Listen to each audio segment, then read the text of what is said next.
hope my mic now sounds better, because it took me some time to set up, and I don't like doing all that technical stuff, but I had to do it because I have so much love for everyone here.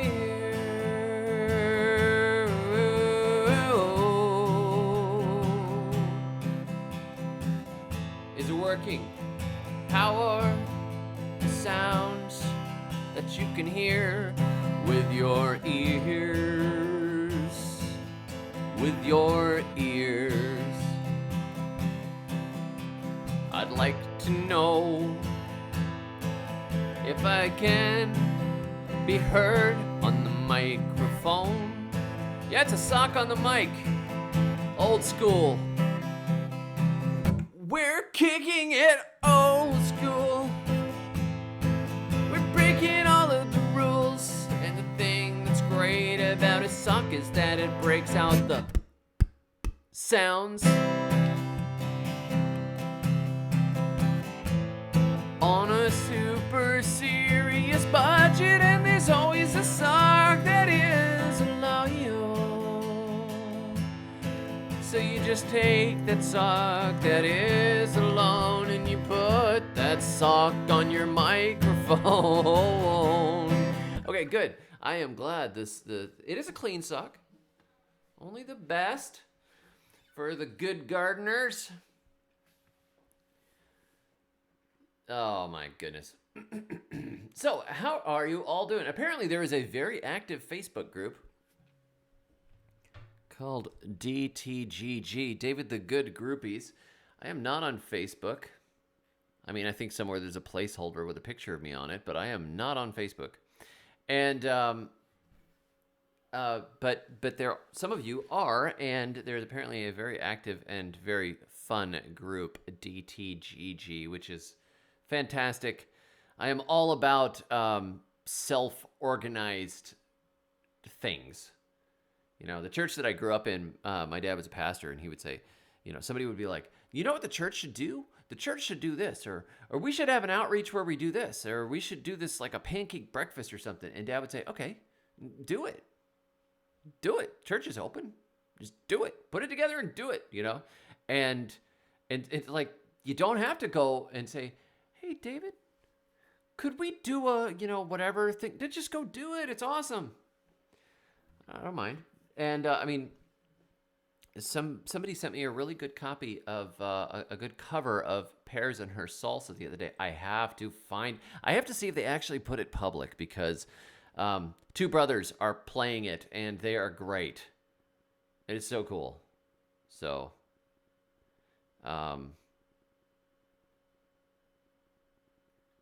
no, drunk and high. So you are gone. We don't believe in drugs on this channel, and we don't believe in getting drunk. Clean song, dirty sock, that's okay. It's not a dirty sock, though. So, guys, what I was thinking I would do, somebody wrote me and said they're very nervous about the upcoming election, and how do you remain not nervous? Well, what you do to remain not nervous is don't think about it at all. Don't do anything. Just hide. Just hide somewhere. It'll all be over eventually. like the corona. But I did not do any planning for tonight's stream. I was editing a video that I was working on for a long period of time. You know, the video that I was working on today, it was one of those days I'm like, I should be doing something. But I've been like, you know, reading news. I don't actually watch the news. Looking at this stuff and going, I wonder what's going to happen. You know what? I really should be just doing something worthwhile and get outside. So I just, you know, I was hanging out with a friend for a bit today, and but I didn't get very much done this morning. Got a little bit of writing done. Just it was like the corona thing when it was all started to roll in. You kind of lose like what's going on. I have to get back to some sort of normalcy, so let's just get this thing over with and get back to normalcy. So I went out and I did some work in the garden. I actually filmed a little video, and it's going to be pretty entertaining. I may even premiere it tonight. I don't know. I don't know if I'll have it finished. Maybe tomorrow morning. You can watch it and then go vote, but it's pretty funny. I set up this finally. I know multiple folks told me, one in particular, that your room is so echoey. So I've got a rug on the floor now. I got a rug from the thrift store. Put a rug on the floor. Got my microphone set up again. I was using a microphone that is on the top. I have a Logitech microphone / camera thing that is right on top of the screen. But that means that when I'm talking, it's bouncing. Sound is bouncing off the screen, bouncing off the wall behind it, bouncing off this wall, bouncing off that wall, this wall. So I have this is the microphone that I use to voice audiobooks with. So, this is where we go.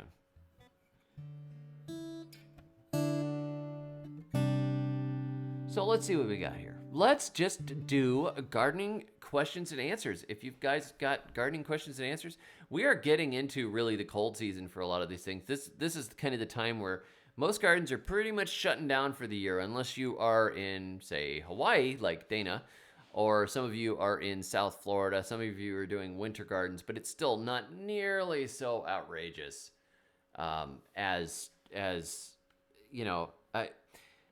gardening, even in South Florida during the winter, is way more chill. I mean, and not making a joke, but way more chill. The weeds don't grow nearly as fast. You don't get the pounding rains. You don't get the heat. You don't get the bugs. Things just are really leveling off during the season, and it's a really good time to dig new beds and make compost piles. And even if you're, the further north you get, the harder it gets to do some of the serious outdoor stuff.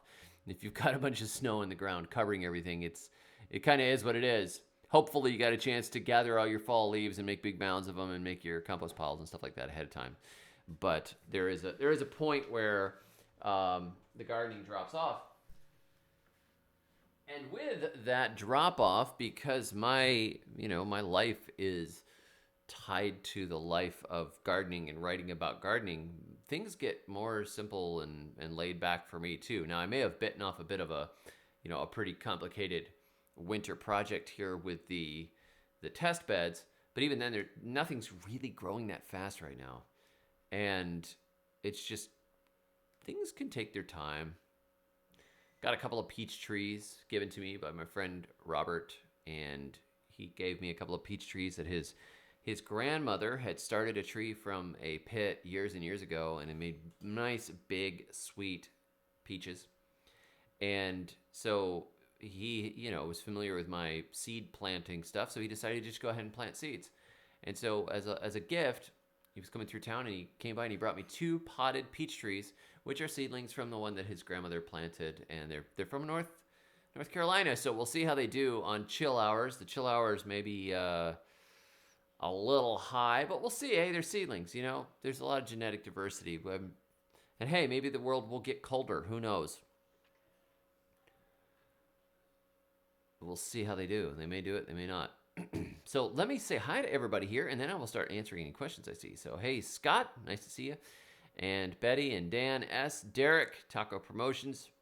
Cassidy, Kevin, C City Shep, and Karen, and Dottie. Wendy. How you doing, Wendy? Nice to see you. And Alan and Danny.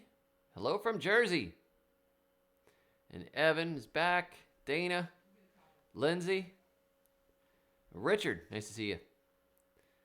Good day, good day. Thrifty One. Skippy.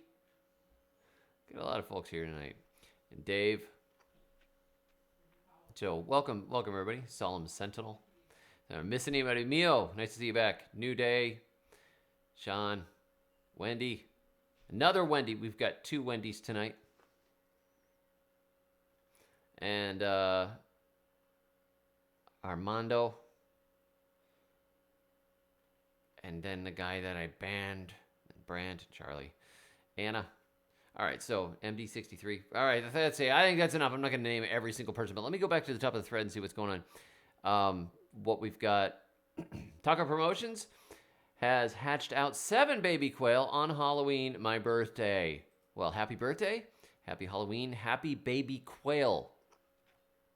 Very cool. Have a good night, Karen.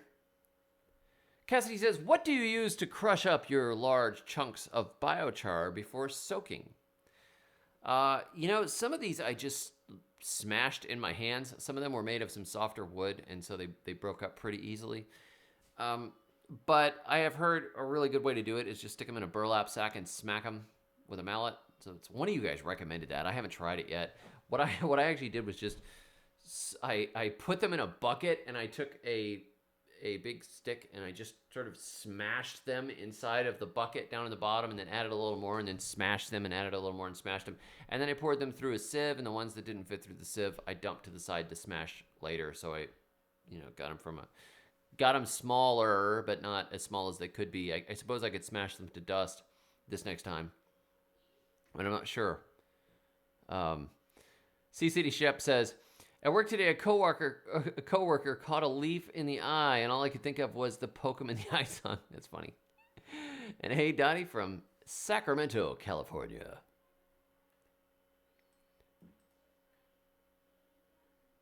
Let's see here. Cassidy says, this is going to be so much more relaxing than all of the evening political news insanity. I agree. Let's forget all that stuff. It will be what it will be. No worries.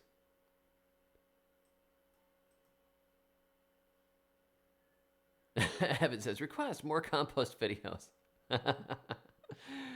Yeah, I like it.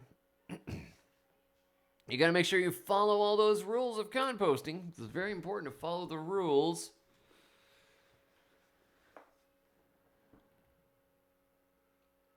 Thrifty says, what's up, my green-thumbed conquistadores? We are having a random Q&A. I hope everybody is having a lovely day and night, Skippy says. So if you're having a lovely day or night, good, please leave a comment. Evan says, Scott Head, your video the other day was awesome about composting everything and the dangerous items, quote unquote, dangerous items you can't. Scott says, I learned it all from D to the G. Well, thank you. I appreciate that. Scott's the bomb. I love his channel. If you're not subscribed to Scott Head, go subscribe to Scott Head. Lime Buggy Lime. Okay, so Alan says, yep, I use an old pillowcase and a wooden mallet to crush charcoal. Very good.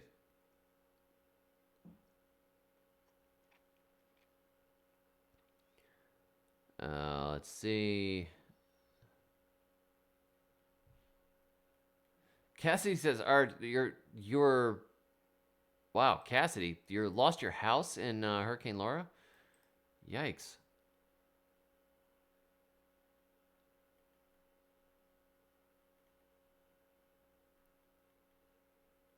Okay, yes, we answered the sock on the mic. There is a sock on the mic.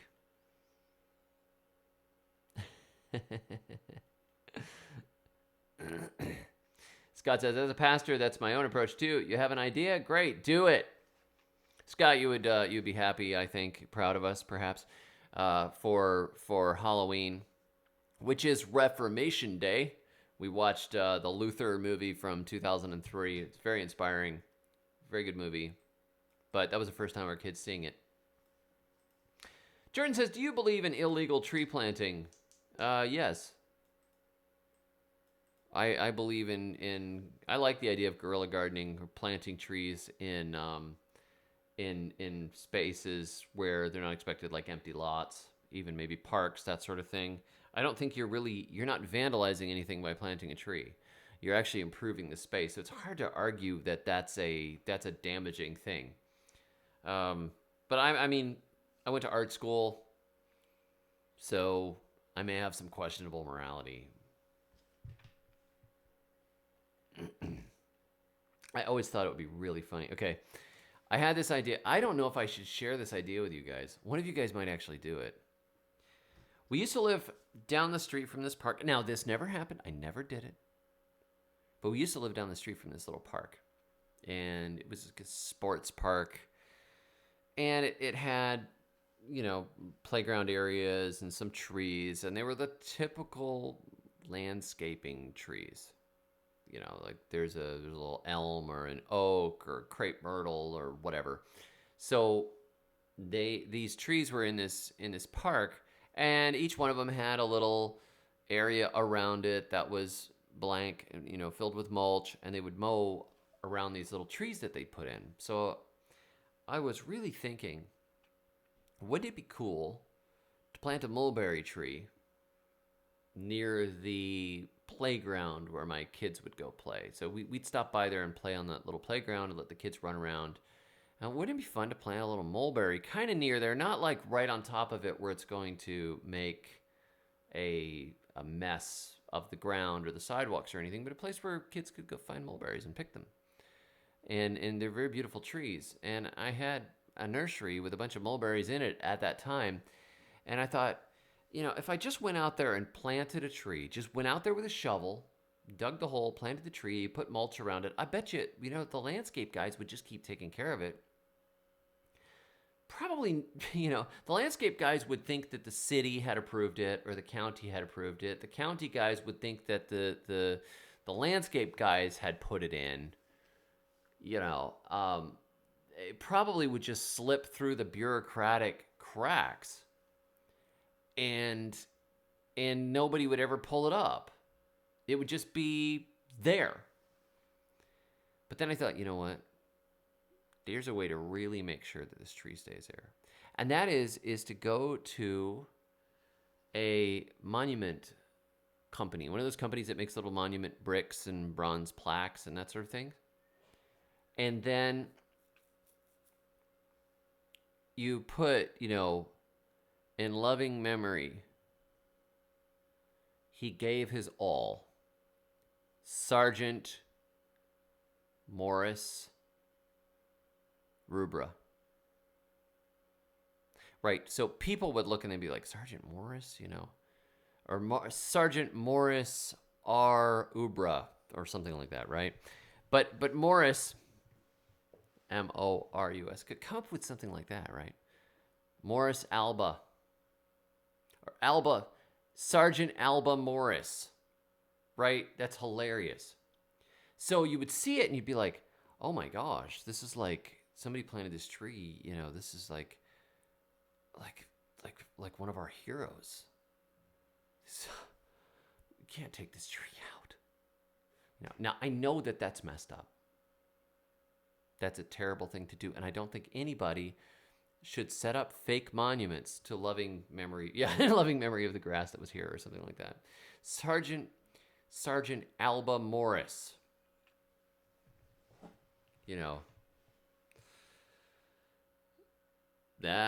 Who's going to pull that up? I wouldn't pull that tree up. I'd be like, oh my gosh, wow, his family must have planted it, or the city did it, or something like that. Devious. How can you plant a mulberry tree without permission and get people not to pull it up? I would never do that. Now, I did graft peach scion wood onto wild plum branches that were hanging over the road that I lived on. Okay, let me go here like a little bit. Where are we? I don't want to miss it. Did I get a new chair? Yes, I did. I got a chair for $5.99 from a thrift store. Love it. Sort of a modernist abomination. All right, where are we going here? Does illegal tree planting help the environment? I'm doing tree cuttings like crazy, going to plant them in places for Mother Nature. Yeah, sure. I mean, trees generally help the environment, unless you're planting invasive trees or something, you know? I mean, trees add more water to the air. They provide shade. They create healthy soil. They do a lot.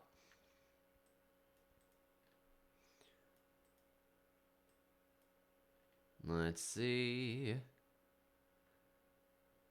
Dana says, it's big outside work season in Hawaii. Yay, getting a big load of compost this week. Good luck. Watch out for that dangerous contamination stuff. Thrifty One says, if I could control the temperature with grow lights, can I grow any vegetable year round? Probably. You can.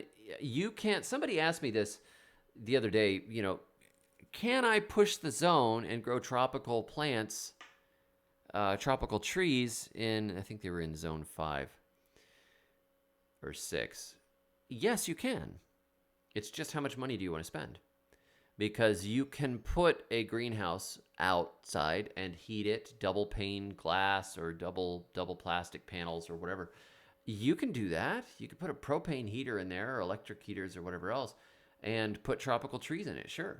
You can keep them small enough to fit in that thing. You can do it. It's a matter of will and it's a matter of money. You can do incredible things. If you've ever been to the Grand Ole Opry Hotel in Nashville, the Grand Ole Opry Hotel, it's got this huge greenhouse over the whole area with an artificial river running through the middle and tropical palm trees and flowers growing inside, right in the middle of Nashville. It's incredible. So you can do it. It just takes time. Hey, Carolyn, nice to see you. Dana says, I put in some Mysore peaches. I have heard of those. I have not tried them. I would like to find them. Cassidy says, my chickens are prepping the land for me to install a new food forest. That is a very good use for chickens. Hey, Freegan Dave. All is well. Hey, Z Sandman. We are well. Space Squirrel the Majestic says hi from Michigan. Hello, Michigan. Anna says, tomatoes growing strong in Orlando. Great. Good work. Big Mama has, is it Big Mammal? Big Mammal. Good. Hey, from Ontario's West Coast. Hello, Ontario. Betty says, a nearby nursery offering Alberta peach trees for sale. Right type, right time to plant. What I don't exactly know where you are, Betty. Alberta is, if I recall correctly, Alberta is about an 800 chill hour peach. Feel free to look that up and check on it, but I believe it's about an 800 chill hour, which is Middle Tennessee, Virginia, zone 6/7 is good Alberta. It's a very nice peach. I grew one in Tennessee, but you got to make sure that it's lining up to the chill hours in your area.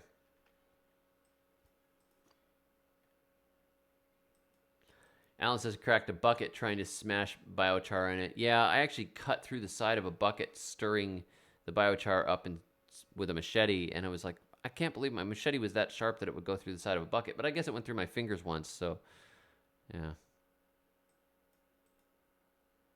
I'm not sure what BER is. Anna, will the DTG swamp water help stop BER?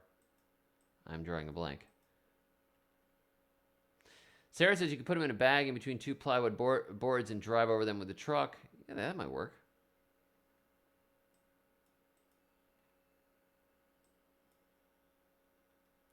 Kyle is still growing cherry tomatoes in coastal Alabama. Good work.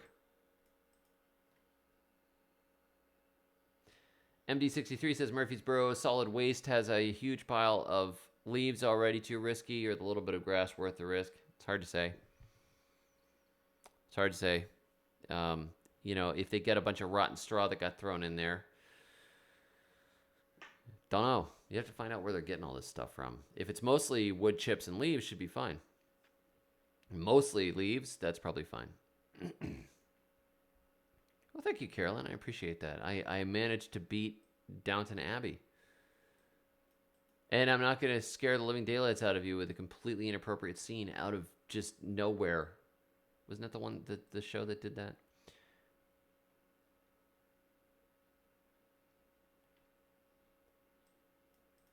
Anon H says, have you ever tried a sorghum Sudan grass cover crop? No, but it is on my list to try for summer. A friend of mine has some seeds, and I'm going to get some from her and try it because that's a super duper duper biomass producer. And what I really need is organic matter. So, yes, I would like to try it. I have not tried it yet. I have grown sorghum.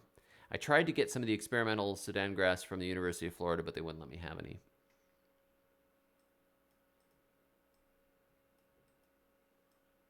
Fergus Farm says, thanks for the biochar / black walnut idea. We've always struggled to do anything with them since the effort to meat ratio is low. Well, I'm glad. I hope it works well for you.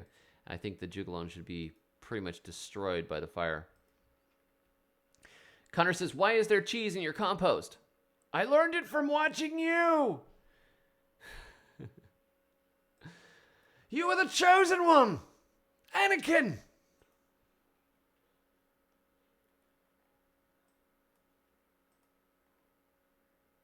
Hey, we've got multiple art grads in here.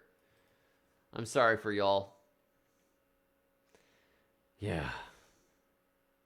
I love art, though. If I was not doing this, I would be an artist. I would be a painter. I love doing it.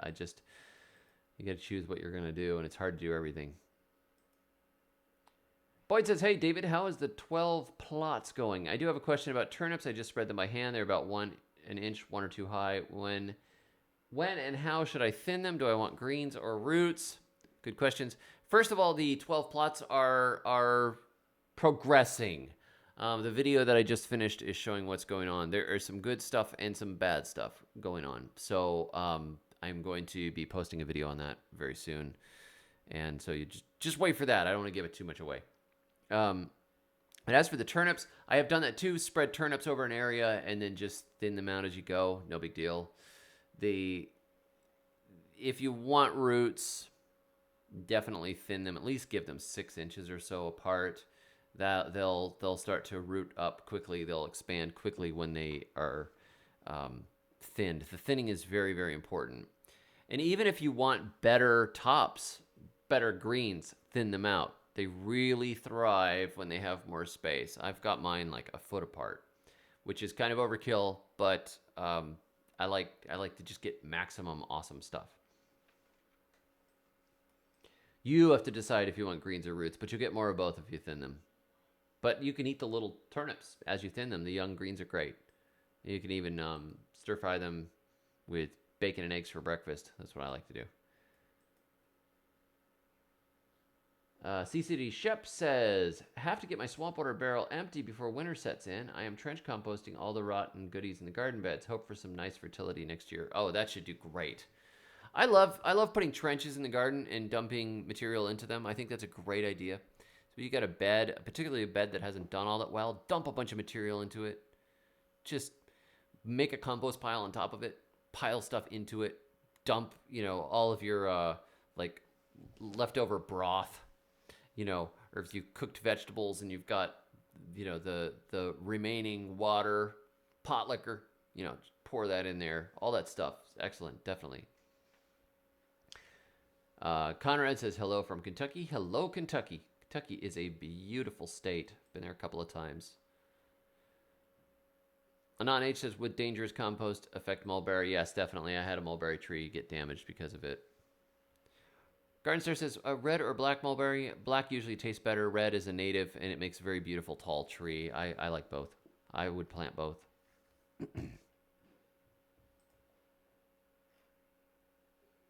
What is hanging over my head drying? That is mistletoe that my wife came in here and hung over my head because she thought it was fun.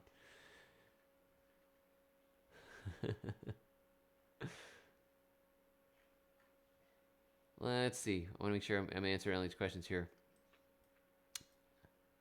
Waddles Bake says, my favorite song of yours is Compost Your Enemies. Well, thank you very much. That one's not my favorite, but I do like that one.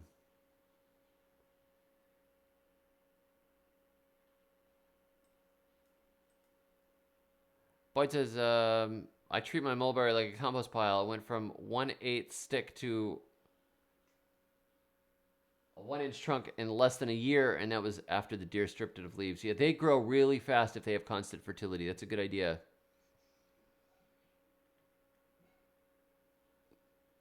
Alan says your old squeaky chair was very distracting. Goodbye. Yeah, this one does not squeak.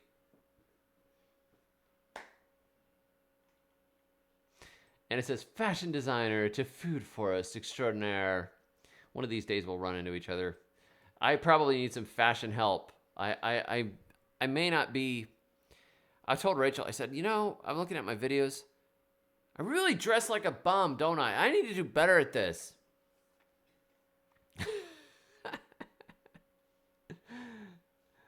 Hey, y'all. 2.5 acres. Howdy. Carolyn says, I have thought about planting fruit trees in all of the low-income parts around my town, especially in the areas where there are homeless people in shelters. Yeah, I like that idea. Very good idea. Why not? Garden Star 77 says, food forestry is quite fashionable. Oh, it's utterly taking off. It's insane how much interest there is in it now. It's great. It's so much fun, too. 2.5 acres says, we're still cleaning up from the ice storm. Fun times. Doesn't sound like very much fun, but good luck. What a mess. Okay, Betty, you're in Ocala. I would not plant the Alberta peach. That is wrong. Those peaches have come from the wrong place. Do not plant those. In Ocala, the Tropic Beauty is from Ocala south. I would plant one of those. The Florida Prince isn't bad. But there are a few other varieties that'll do well there. Sunracer Nectarine does well there. But I would not go with an Alberta unless you think that we're going into another ice age. It's great peach, wrong location. Selim Sentinel says, any good Zone 8 pear that will pollinate well with a Bartlett? I think Bartlett was the tricky one. I'm not sure if a Kiefer will do it or a Hood. Florida Home does Zone 8. Pineapple is good for Zone 8, but I'm not sure about the Bartlett compatibility. I would plant a few. I'd have to double check it. There are graphs that will show you, but if you look up those Florida Home, Hood, Orient, Pineapple, they're all good varieties.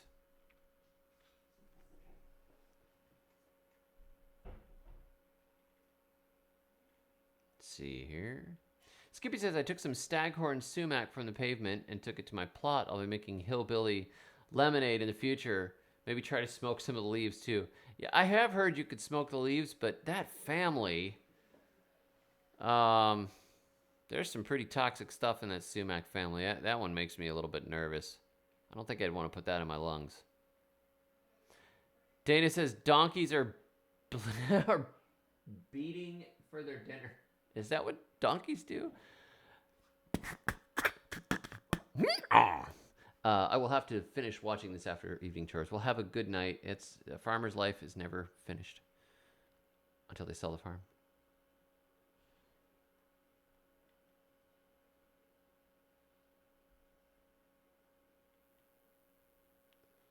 Let's see. Oh, blossom end rot. Right. Yeah, I think it would help with blossom end rot.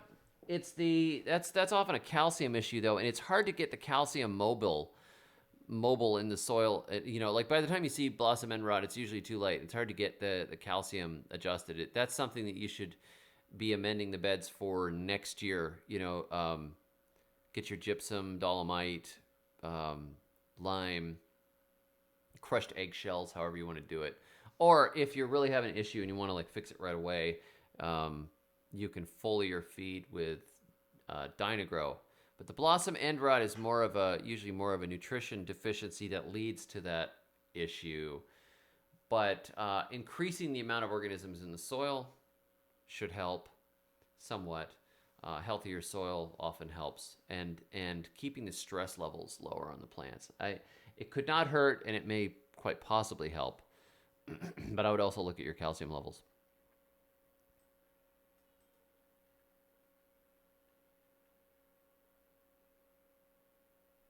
Zachary says, grew hatch green chilies in Portland, Oregon this year in black buckets. Bought 2 in, still flowering. That's great. Lori says, are elderberry trees invasive in 9A Gulf Coast, Central Florida? No, they're not invasive. They're native elderberries all over the place. It's not an invasive, and they don't spread that fast. Not a big deal.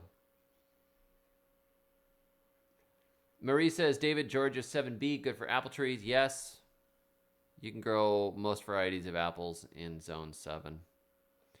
Not all of them are necessarily recommended, but you can really push it. Gala will do well. Honeycrisp ought to do fine.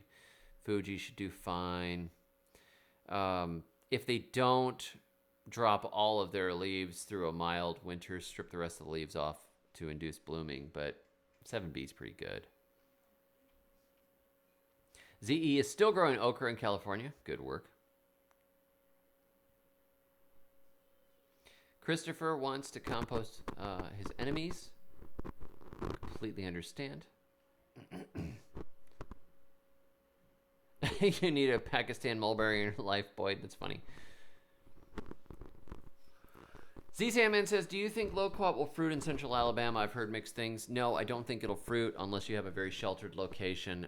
The problem with those silly things is that they bloom in like February, and you're always getting late frosts in Alabama. So the tree will grow. The tree is cold tolerant down to like 10 or 12 degrees, but the blooms are only tolerant to the mid 20s. And so if you get it below freezing and it gets down to the mid 20s in March or the end of February and these things are already blooming, you don't get any fruit. So probably 3 out of 4 years you're not going to get fruit. Doesn't mean I wouldn't grow it, but I wouldn't count on it. And you may want to make sure that you grow that tree up a little bit, protect it a little bit early on, because it's going to gain in cold tolerance as it gets bigger.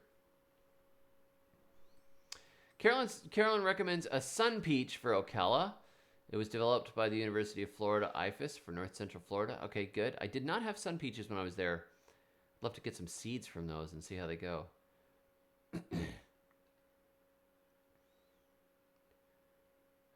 Bacon Eat More says, no offense to Vox, but this is more important than the election he's discussing on the dark stream.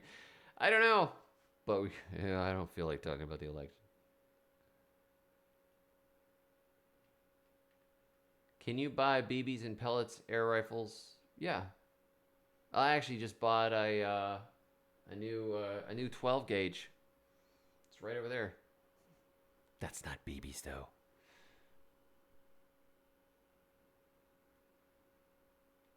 Joey says, do little bananas need sun to grow and ripen? The fruits have been the same size for over a month now. They like the sun, but they don't need it to grow and ripen. They will, but when the temperature gets cooler, particularly when it gets below like the 70s, if it's getting down to the 60s at night, that kind of thing, it really, really, really slows bananas down. They just quit growing. I mean, ours in North Central Florida, I would say there was like no growth after October. Usually they just sat at like the same size, the same development for months until it warmed up again in March, and then they'd start to grow again.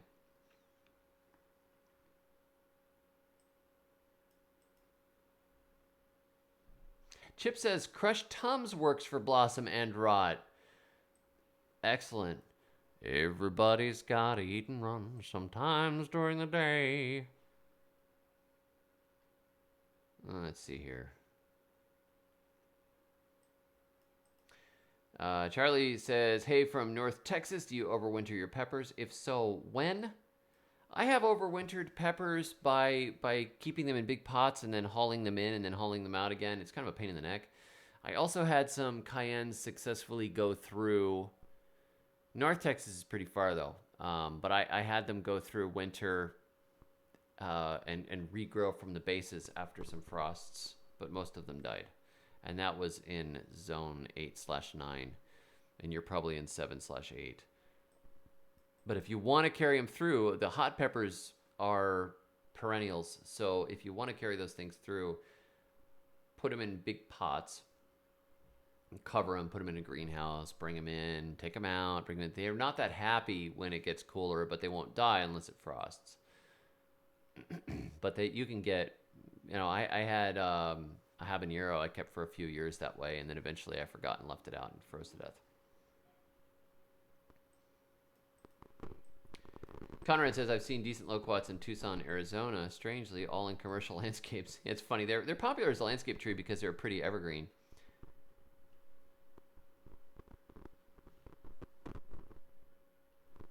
You could soak biochar with Tums. That's not a bad idea. Shala says, anyone successfully root a Pakistan mulberry? I was not successful rooting it. Had to graft it. 12 gauge count as BBs in my book. Lots of BBs all at once. That's right. Yeah, there may be a deer carcass in the compost pile's future. Yes. I keep getting footprints through the beds, but they're not deer. It looks like bobcat.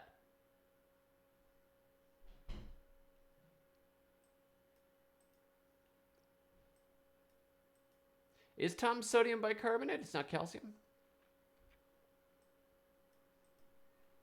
Yep, canna lily seeds can be used to fill buck shells. It's true, but they're a little light. They're not quite heavy enough to do much with.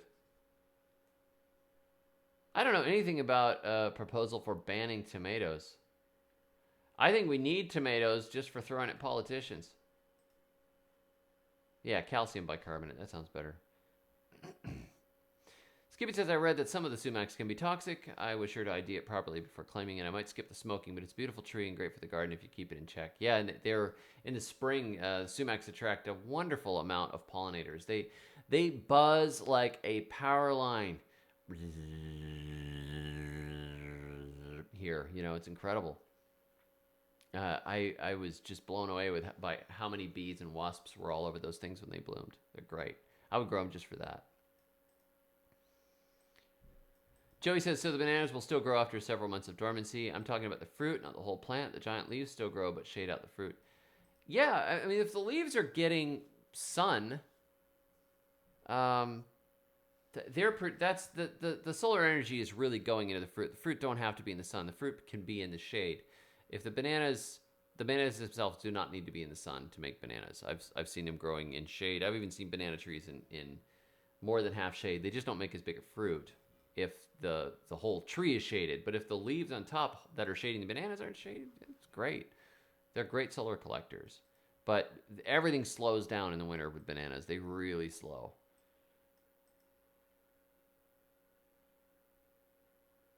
I'm not sure which species is the mountain yam, ZE.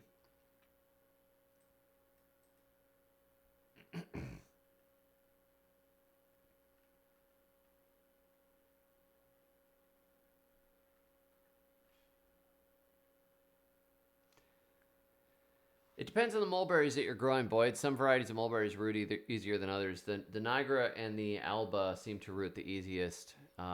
The red mulberry is not as easy. I had more luck rooting them under mist, and I had more luck rooting them after they bloomed than before they bloomed in early summer. They often will start to look like they're growing. They'll start putting out shoots and stuff, but then they'll have no roots.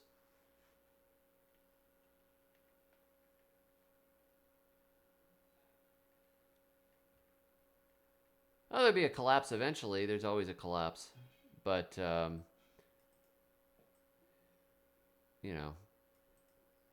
not the sort of thing I'm worrying about. I'm mostly worried because something is nipping some of my seedlings right now.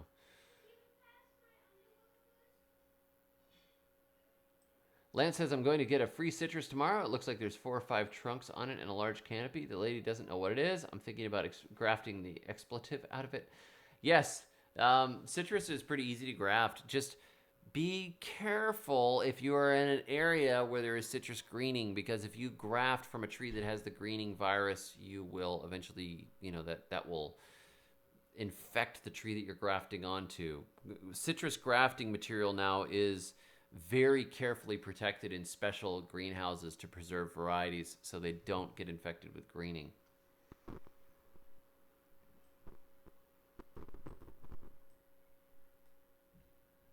Conrad says, I may be a composter who identifies as a gardener. I feel like I'm dealing with more dead things than alive. That's funny. Yeah, I like composting. I love chopping and dropping.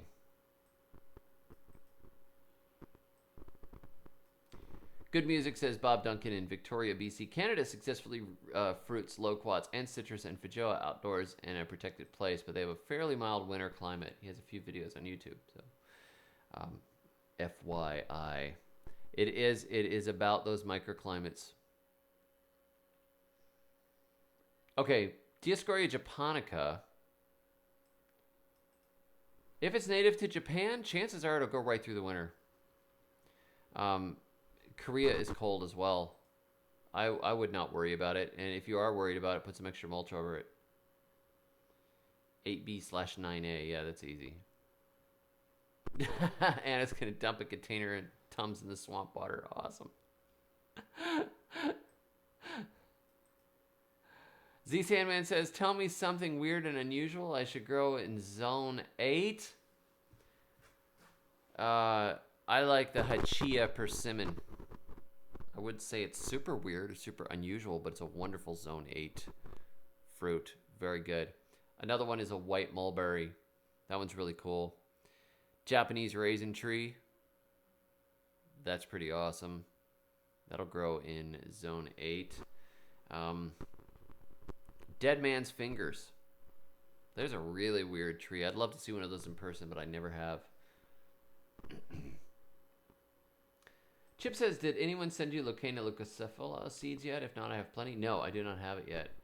Anna says, D to the G, have you seen cassava flower? Yes, I have. They don't flower very often, but sometimes they do. I had a variegated variety that would flower regularly. It doesn't look like much. Good Music says, have you ever grafted pear to serviceberry? I've heard that's a way of dwarfing pear for early fruiting in espalier, but it seems a bit far out. Serviceberry. Let me check the genus on that. I have not grown serviceberry.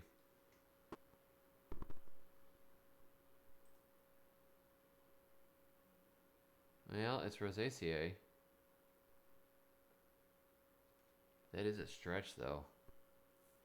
I have grafted it to hawthorn and had it take. There's a dry scrubland hawthorn variety that grows through Central Florida. I think it was in Lee County. And I grafted pear scions onto it, and they grew. They took. And apparently you may be able to graft it onto pyracantha. Loquat will apparently graft onto pyracantha as well, which is kind of cool. But some of these things really graft weirdly, and a lot of them don't. Tyler says Auburn University developed low-chill kiwi cultivars.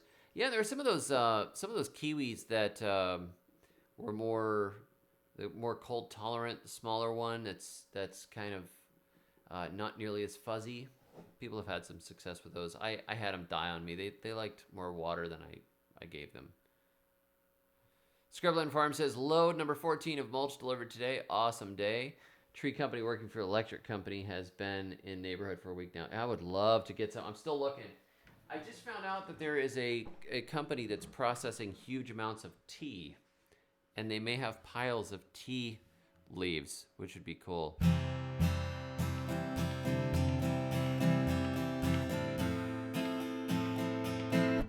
Bodega Wi-Fi says Dave can Spanish lime grow in Central Florida. I highly doubt it.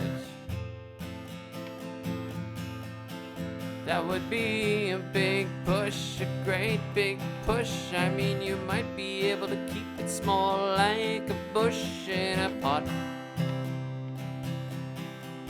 Keep it really pruned and put it inside a greenhouse. But man alive, those things get so big and they're very touchy about the cold. But hey, plant a bunch of seeds. Just go ahead and plant a whole bunch of seeds and see if one of those seeds maybe will take it. Of course they're dioecious.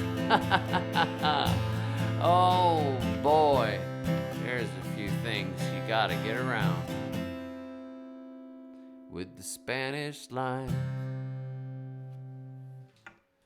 Yep, tea leaves. So another thing, I want to get some tea leaves, maybe some cottonseed meal, Big pile. I'm still trying to get a truckload of mulch after Sally and Zeta. Still, like, they've just been picking up all the stuff by the side of the road and not actually shredding it.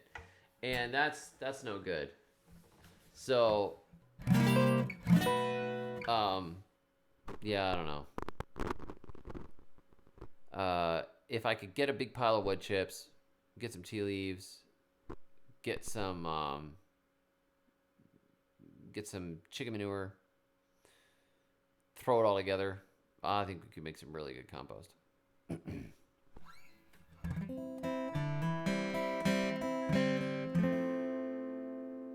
Oh, cool. Weird Fruit Explorer just did an episode on Dead Man's Fingers recently. I had no idea I could grow them until 8. I remember seeing that thing years and years ago and going, man, that would be cool to grow. Chip says I have a new favorite song now, Spanish Lime Buggy. Boyd says, hey, David, are you doing a live stream tomorrow night or are you retiring to your bunker? I'm going to watch the election results come in. I got some friends coming over. We'll probably just drink bourbon and watch the election. I may or may not have a few dollars invested in bets. Scott says, do you have a favorite citrus? Yes, kumquat. I love kumquats. I think they're just awesome. But maybe just slightly edged out by calamondins, which make the best marmalade in the world. Yes, I have thought about releasing a David the Good album. I have actually a whole collection of songs that I want to put together in an album. I just haven't got around to it. It's one of those things, like, people say, you should do more cooking videos. I would love more recipes and cooking videos. And every time I put out a recipe cooking video, it gets half the views of anything else I do. So it's like, I could put the gardening album out. I should get around to it. Enough people have asked me for it that I should just go ahead and do it just because it's kind of cool. But I doubt that it will sell more than 20 copies. I might do kind of a serious, I like to do a really serious album, you know.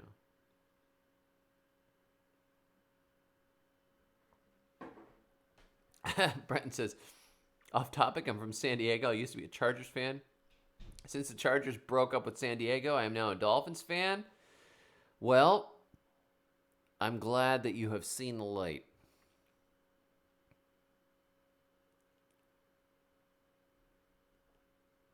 Am I betting the spread? No, I think it's going to be a landslide for Trump. That's my bet.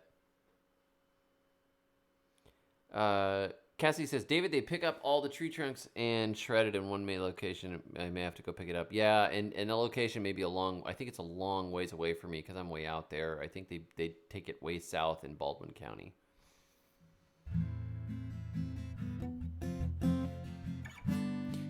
Cordy says, are you using the tea leaves for mulch or for tea? Well, they would be used tea leaves, so the tea's already been made.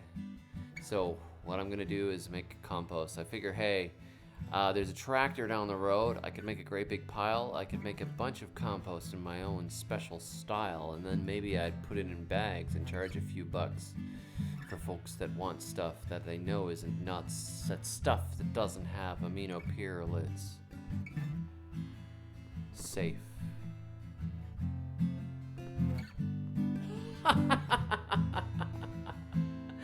And thank you very much for the super chat, Brenton. I'm glad you're a Dolphins fan. That was worth a super chatting me about. I approve.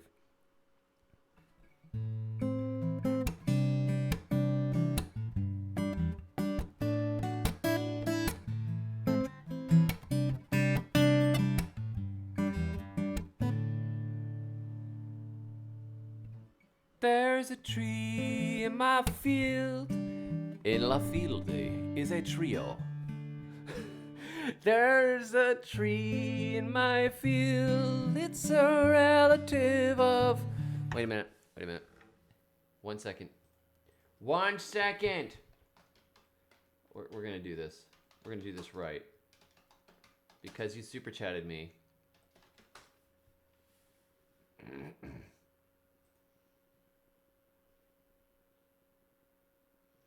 Because you super chatted me, we are going to take this page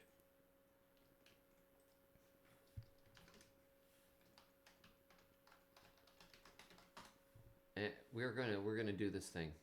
This is gonna be correct. Uh-huh.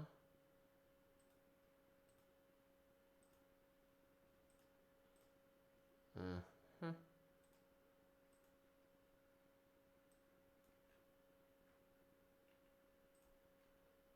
Let's see. We are live translating.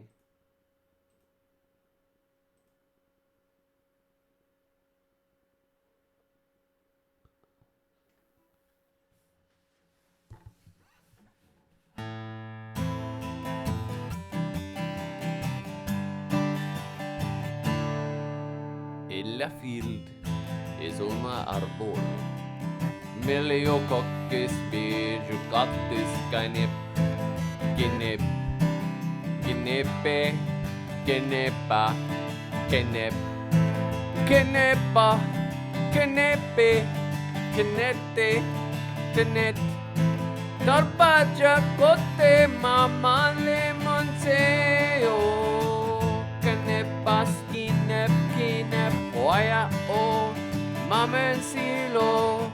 Un árbol frutal de la familia Sapandaceae, nativo o naturalizado en los trópicos del Nuevo Mundo, incluyendo América del Sur y Central y partes del Caribe. Sus frutos de huesco son comestibles. Español lime, español lime, español lime, español lime, lime de España. That's wrong. That's so terrible. Thank you, folks. I hope that helps. Just keep planning when Nemo says, getting a bunch of pawpaws from Just Fruits and Exotics. Have you ever been there? I have not. It's on my list. I'm supposed to meet Scrubland Avenger there. It will happen. At some point. Jonathan says, D to the G, my wife and I have one daughter, but we got started early, going for a baker's dozen to beat your high score. Jonathan, that is awesome. Be fruitful and multiply. It is seriously, good people should be having lots and lots of children. It's awesome.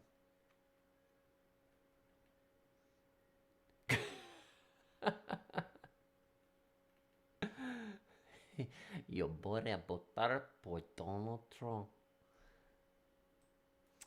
Cassidy says, that is why I'm renting a mulcher and chipping the trees still down on our farm. Good idea.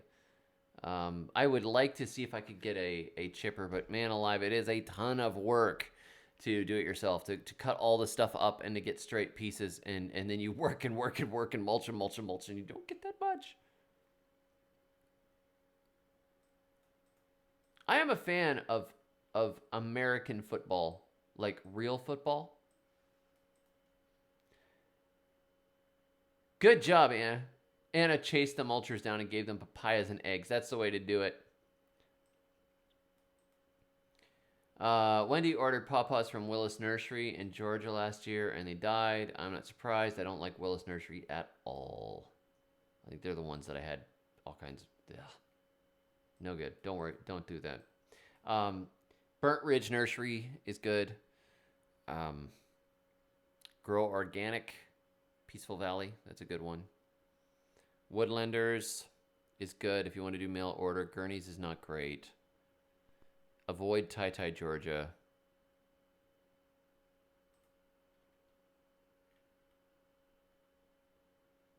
Boyd needs to do a few things before bed. Have a great night. Glad you're here. I bet watching it with captions on is funny. That's funny. I bet that Google... somebody should just make a video. Can you just like... Can you just take that piece out and put the captions over it and repost it? I will totally link to it. That'd be awesome. I'm glad to have the new mic set up. It helps a lot. Samo says, cure for tomato mosaic? No, not that I know of. I would just destroy the plant and start over in a different place. Oh, good. You got like a real wood-eating chipper. You're thinking like an art student. I could have the biggest chipper in the world. It would be awesome.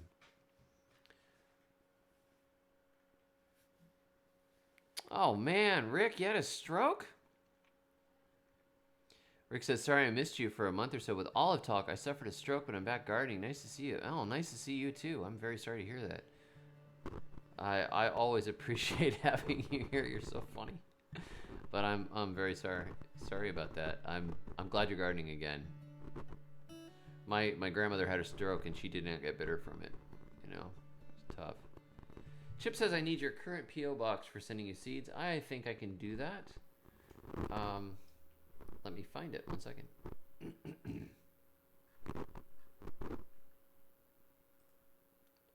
Here we go. If anybody wants to send me anything. I am David the Good. P.O. Box 953, Atmore, Alabama 36504. Write for more information about gardening.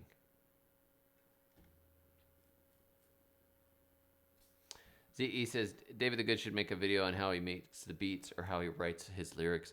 I write the lyrics off the top of my head, mostly. But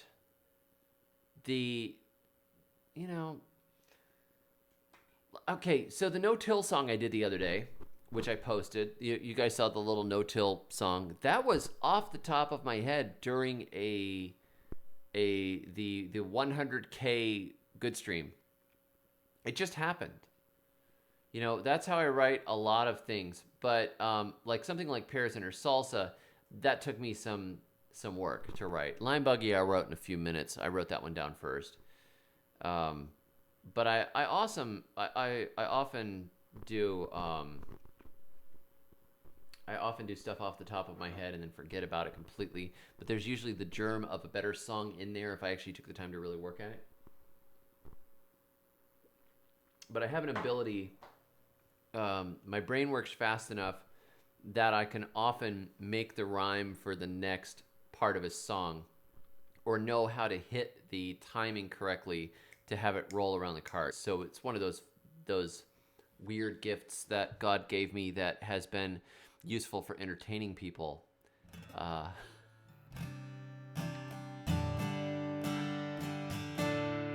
ZE says, how's the weather in Alabama through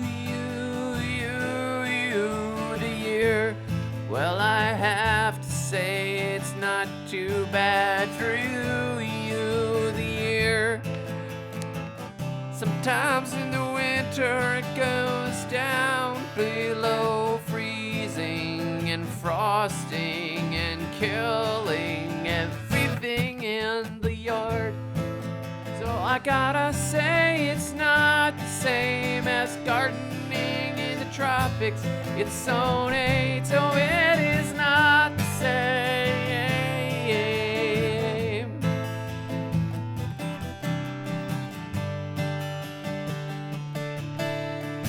We might get 10 or 12 nights a year where it drops below 32 degrees. When it drops below 32 degrees in Fahrenheit, that means it's a freeze. Or 0 Celsius for the communists among us who don't understand freedom units like Fahrenheit.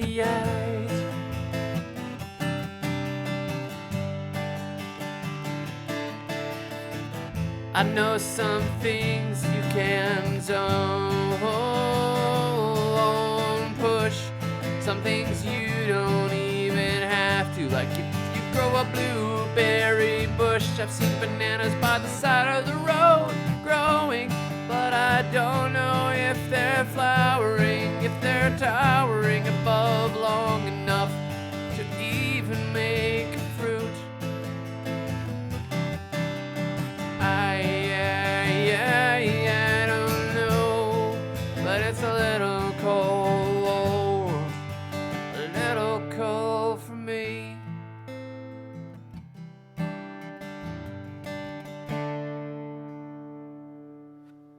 Pearl Jam's not bad.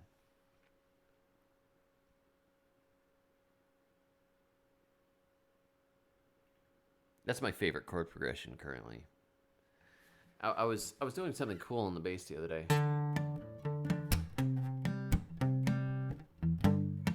See, it's like. I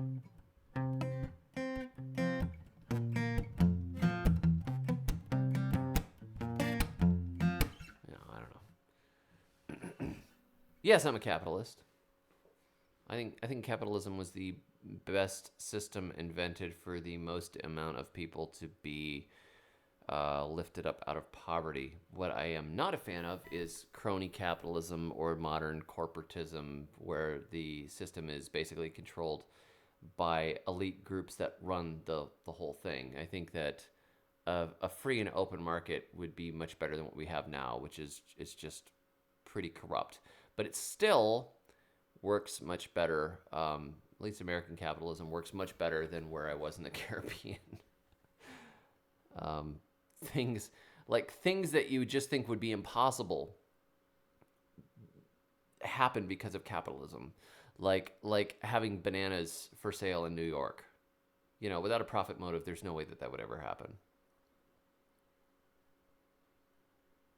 Scrubland Farm says, is there any possibility of infecting plants and trees with tobacco mosaic virus from using tobacco spray as a pesticide?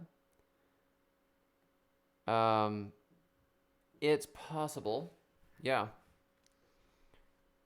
Yeah. Like, I don't know at what temperature you destroy it. Like, if you're boiling it, would it destroy a virus, at 212 degrees?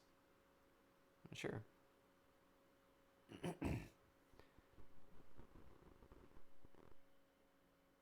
Nancy says, did the message I just sent you that I sent an email with 2 seed sources for coffee?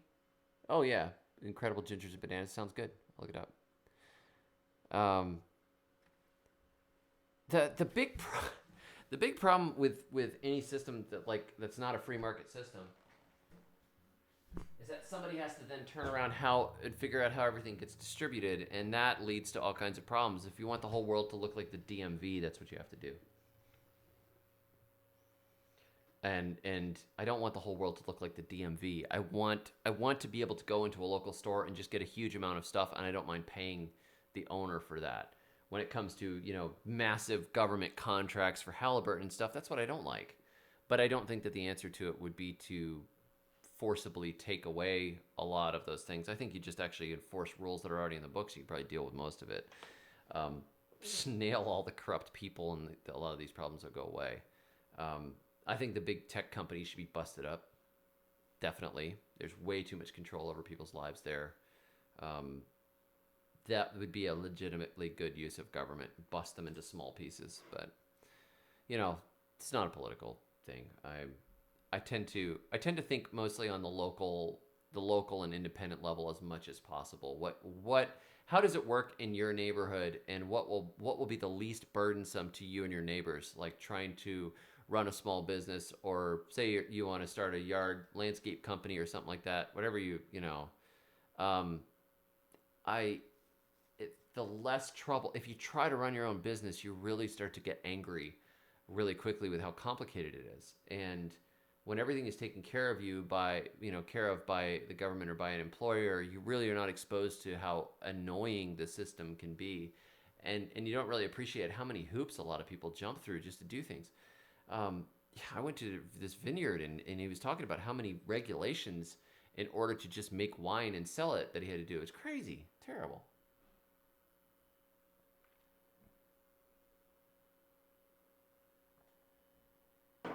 So, anyhow, guys, I appreciate you all. I hope that you have a safe voting day and safe afterwards, and that everything turns out okay for all of us. And I hope that, don't worry. God's in control. God's in control of all this stuff. He sets up princes and he takes princes out. So don't worry about it. Go tend your own garden, like Voltaire said. If it's too cold, to plant right now, go do some composting. If it's too cold to dig beds, go get some seed catalogs. Go have some fun. Don't worry about all this stuff. Don't get deranged. People are so deranged about politics. It's nuts. Don't worry about it. The sun will rise. The sun will set. A lot of these things are going to resolve themselves. So be safe. And I am going to not be on tomorrow because I'm going to be hanging out with some friends. It would be really entertaining to live stream the election, but I'd probably get banned from YouTube. What? What is this? I don't even know where the lines are anymore. You're safe if you talk about gardening, but I don't want to do that to anybody anyways. I remember back when Twitter was a thing, I was on Twitter for a while, and I had a very entertaining time, like live tweeting my way through a debate and just making ridiculous jokes. But I'm over it.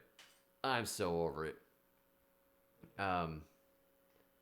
I hope that I hope that you guys all get to vote, though. It's important. If you're voting for the right guy, and if you're not, stay home. So have a great rest of your Monday. God bless you all. I'm going to post a video probably tomorrow morning, and I'll probably do a premiere. It's like 12 or 15 minutes long, so it's just long enough to maybe be worth doing a premiere. And it's not a music video, and it's not a recipe. So hopefully it'll get a few views, and I'll see some of you then. And until then, may your thumbs always be green.